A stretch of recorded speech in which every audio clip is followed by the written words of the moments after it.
Le Jogan découvrait ce qui s'est passé quand a été la première fois. Quand a été la création des FEN-INF et quand a-t-il commencé à être utilisé par l'armée et par des gens comme Hitler? Eh bien, il y a comme une rumeur selon laquelle cela a commencé aux Jeux Olympiques de Berlin en 1936 parce qu'un Américain, l'athlète afro-américain nommé Jesse Owens, courait plus vite que les super-héros ariens blancs allemands sautant plus loin et gagnant je pense 5 médailles d'or. La rumeur disait qu'il devait être sur quelque chose de similaire à Anslinger comme les Jazz. Ils ne sont que si bons parce qu'ils sont sur quelque chose que vous savez bien. Donc il était comme s'il prenait de la benzidine parce que la benzidine était un produit américain qui était déjà disponible et c'est essentiellement du speed et il n'y a pas eu de contrôle antidopage à ces Jeux Olympiques.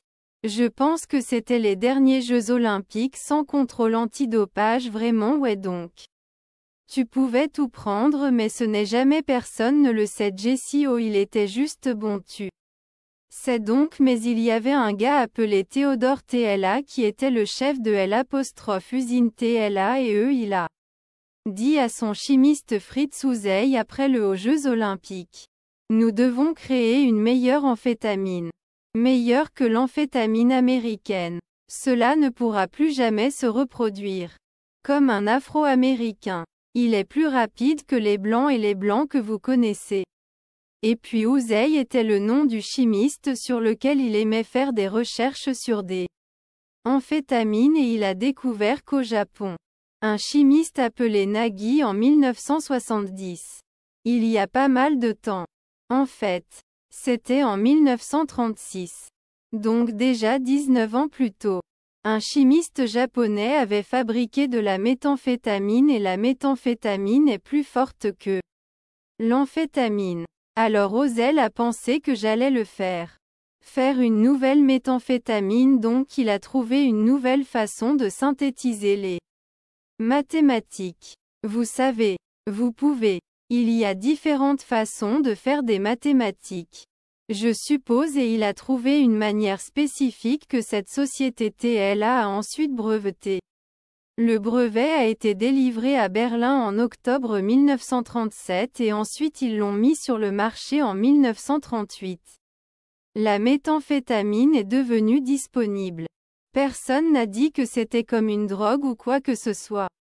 C'était juste un nouveau médicament. Vous n'aviez même pas besoin d'une ordonnance.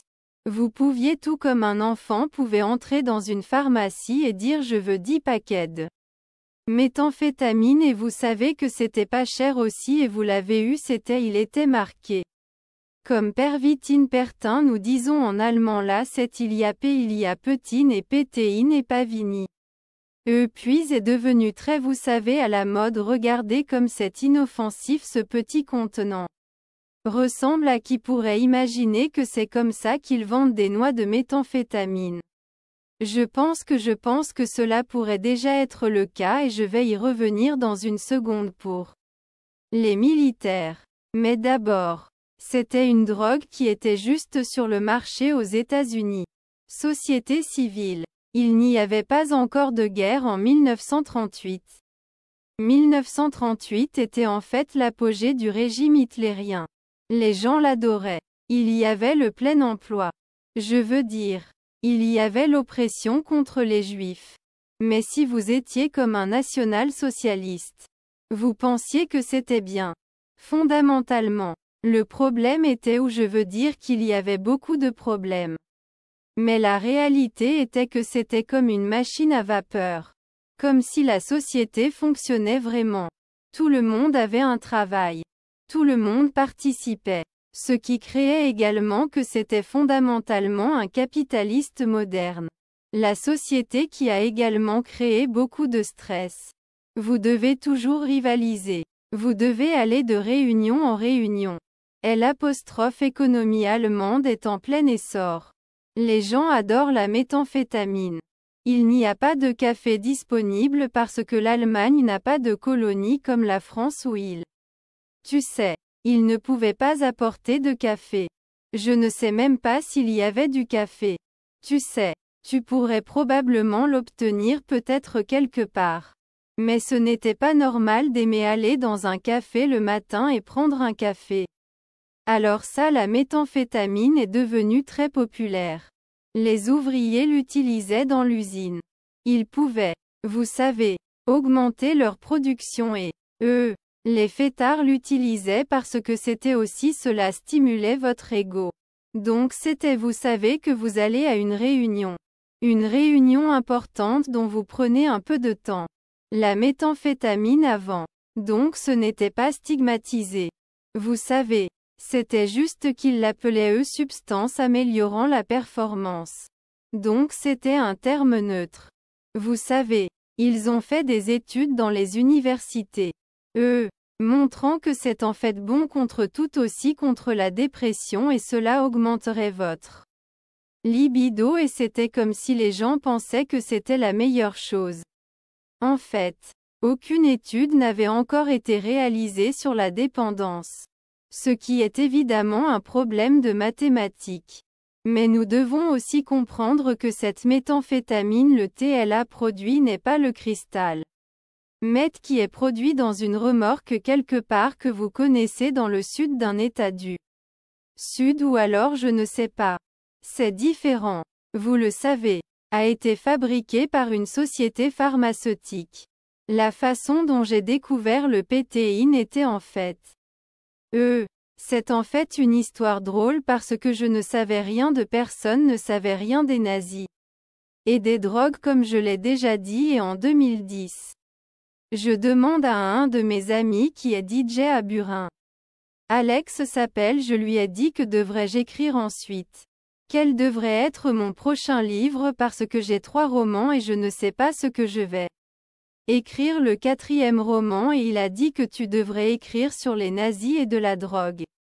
J'ai dit bien mais ils n'ont pas pris de drogue tu sais parce que il a dit qu'il l'avait fait et j'ai dit comment tu sais que personne n'a jamais parlé de ça avant il a dit bien IRE. J'ai reçu du Pavini ce que j'ai dit qu'est-ce que Pavini j'ai bien dit que c'était de la méthamphétamine du Sokal du Troisième Reich le Troisième Reich étant un terme de propagande des nazis c'est pour ça que j'aime dire le soi-disant Troisième Reich comment est-ce arrivé il avait un ami qui était antiquaire et en 2010. Cet antiquaire de Berlin-Est avait acheté comme dans un appartement où les gens mouraient comme vous le savez. Puis les antiquaires entrent et ils prennent des meubles comme s'ils payaient peut-être un peu.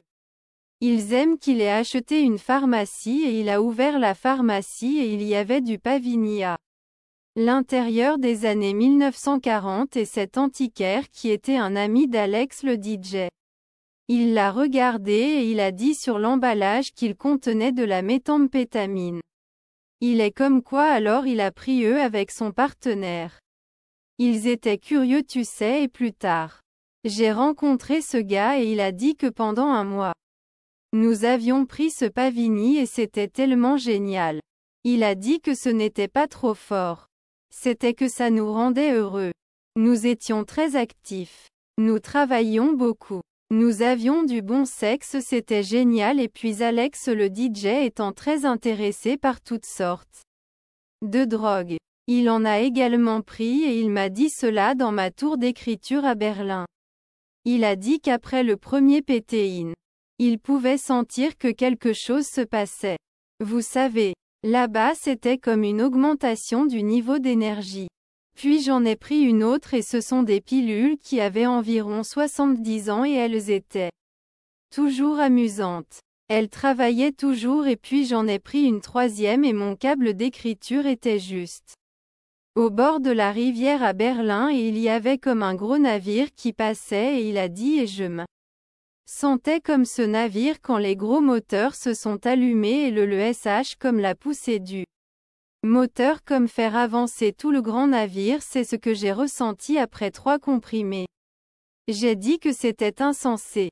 Vous savez et j'ai cherché sur Google et il y avait un peu sur Internet.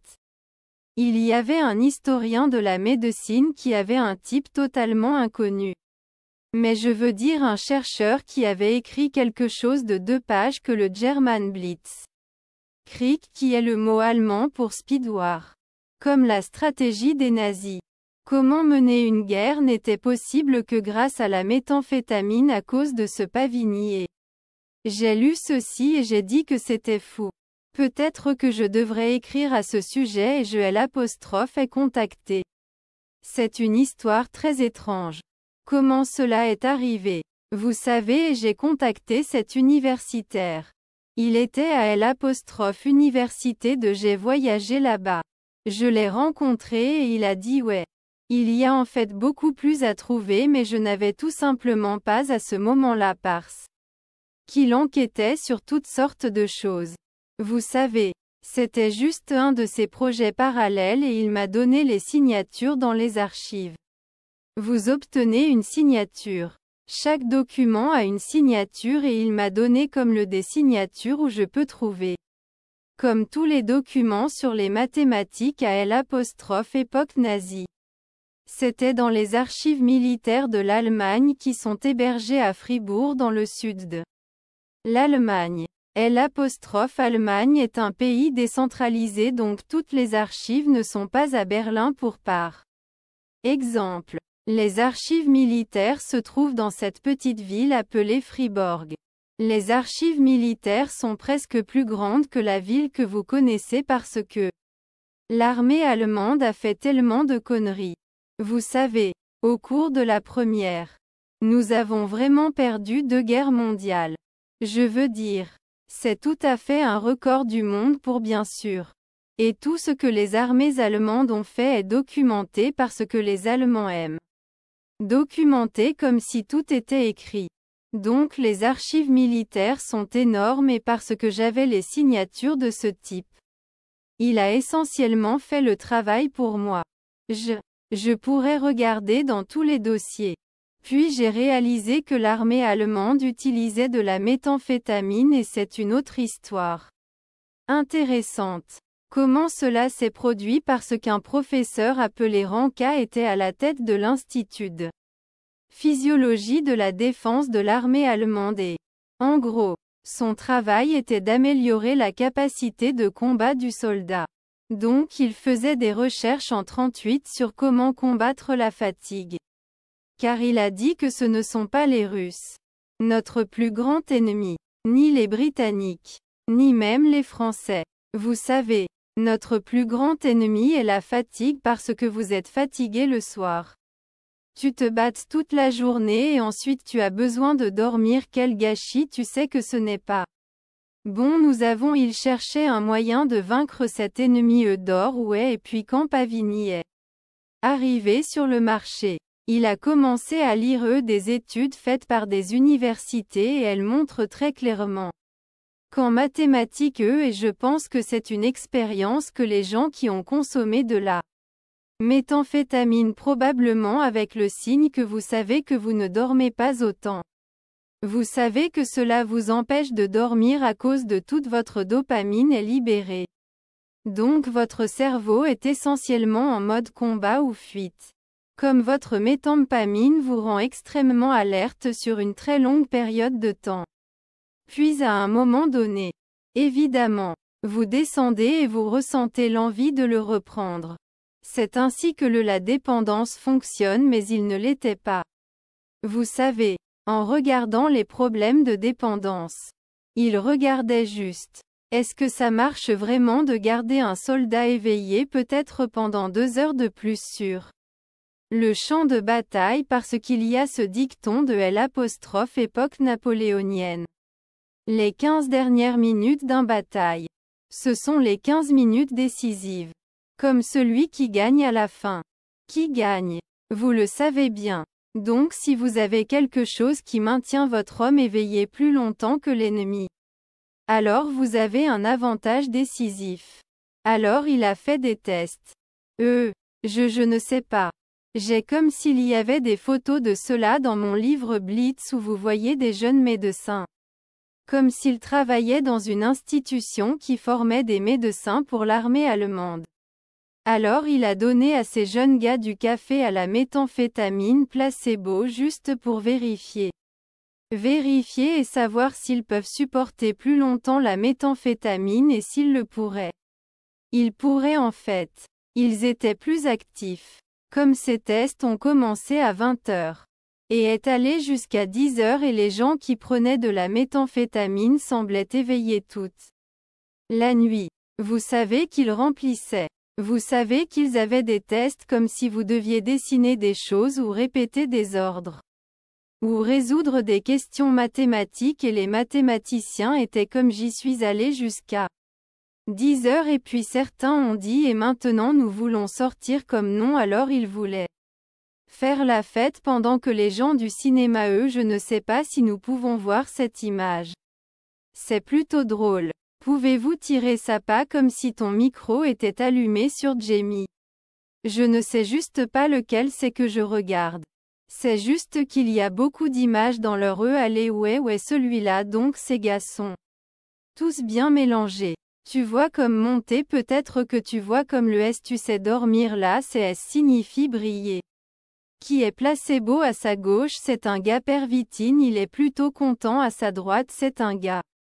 Benzidine c'est le B et c'est un autre stimulant c'est le stimulant américain qui n'est pas aussi puissant que la méthamphétamine. Je veux dire, la méthamphétamine est plus puissante que l'amphétamine. C'est comme une différence entre une Mercedes et un vélo ou quelque chose comme ça. Ok. Qu'est-ce qu'un CC? C'est du café. Du café ouais. Il y a quelques images supplémentaires où vous aimez. C'est comme une prise à 4h15 du matin. C'est pris à 5h50 du matin ouais. Retourne peut-être à 4h15. La tête de ce type a bien bougé. Je veux dire. Ici. Nous voyons des photos. Je veux dire. Alors il a évidemment aimé avoir regardé les résultats. Parmi vous. Vous savez. Les gens se remplissent et il y a plus de photos plus tard dans la journée quand le camp comme là. Personne est comme en train de bâiller. Vous voyez devant lui la personne perverse comme s'il ne bâillait pas. Il est comme s'il était prêt. Il est prêt pour le prochaine question là. Tu sais qu'il ne peut pas dormir avant un autre jour mais le gars à l'arrière. Même si c'est un pipi. Sa tête est baissée. Je le vois à l'extrême droite. Je pense qu'il est en train de résoudre un ouais. Il étudie peut-être bien les choses de toute façon peut-être descend une photo ouais celle-là. Comme ça c'est comme ça le test comme il l'a fait donc il a vu ça avec si tu prends 2 fois EZ6 mig de Pavini à droite là cette barre noire les gens qu'il ne montre pas aucune fatigue. Il est essentiellement arrivé à la conclusion que cela fonctionne. Cela vous empêche de dormir et il a également découvert quelque chose qui, je pense, est plutôt drôle. Il a découvert qu'en mathématiques, vous êtes moins capable de résoudre des questions plus complexes et plus complexes. Donc la méthamphétamine vous tient éveillé mais cela vous rend un peu plus bête. Comme des choses qui sont vraiment qui exigent comme de l'abstrait une pensée très abstraite ou vous savez que vous savez des choses plus complexes. Vous savez des choses sur lesquelles vous n'êtes pas meilleur en mathématiques. Est-ce parce que les mathématiques vous précipitent pour arriver à une conclusion ouais et aussi. Tu te sens trop bien dans ta peau que l'apostrophe autocritique est abaissée à droite et il a conclu que c'est parfait pour le soldat allemand. Cela te rend éveillé plus longtemps et te rend un peu plus stupide parce qu'un soldat a juste besoin pour suivre les ordres. Il lui suffit de tirer longtemps. Tu sais, c'est vrai.